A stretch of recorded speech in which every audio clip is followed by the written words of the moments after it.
assalaamu calaykum waraxmatullaahi tacaala wabarakaatuhu.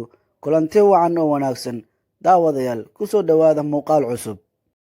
Maanta waxaan qaadanaynaa cabbirrada daawada loo isticmaalo oo loo yaqaano measurements.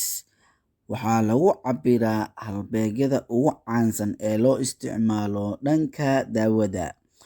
Kow, waxaan qaadanaynaa abbreviation-ka laga soo gaabshay kg oo macnaheedu tahay kilogram, iyo lambarka labaad gm oo macnaheedu tahay ayadane gram.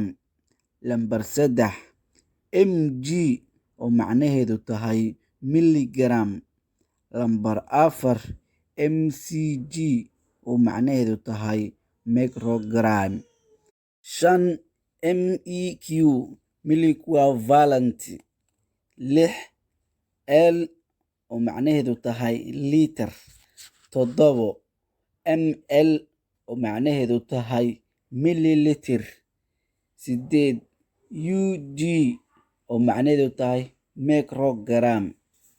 sagaal gtt oo macnaheedu tahay drop. ugtt oo macnaheedu tahay microgram. toban tbsb oo macnaheedu tahay tablespoon oo qaandada loola jeedo. 11 tsb oo macnaheedu tahay teaspoon. 12 mg/dl oo macnaheedu tahay milligram per deciliter. waxaa kaloo jirto oo erayadan ay isku macno yihiin mcg oo macnaheedu tahay microgram, iyo ucg oo macnaheedu tahay ayadana microgram. labadaas eray hadba taa doontid waa isticmaali kartaa. halkan ayaan kusoo koobaynaa cashirkeena. wabilaahi towfiiq. is aragti dambe oo xiiso leh. wasalaamu calaykum waraxmatullaahi wabarakaatuhu.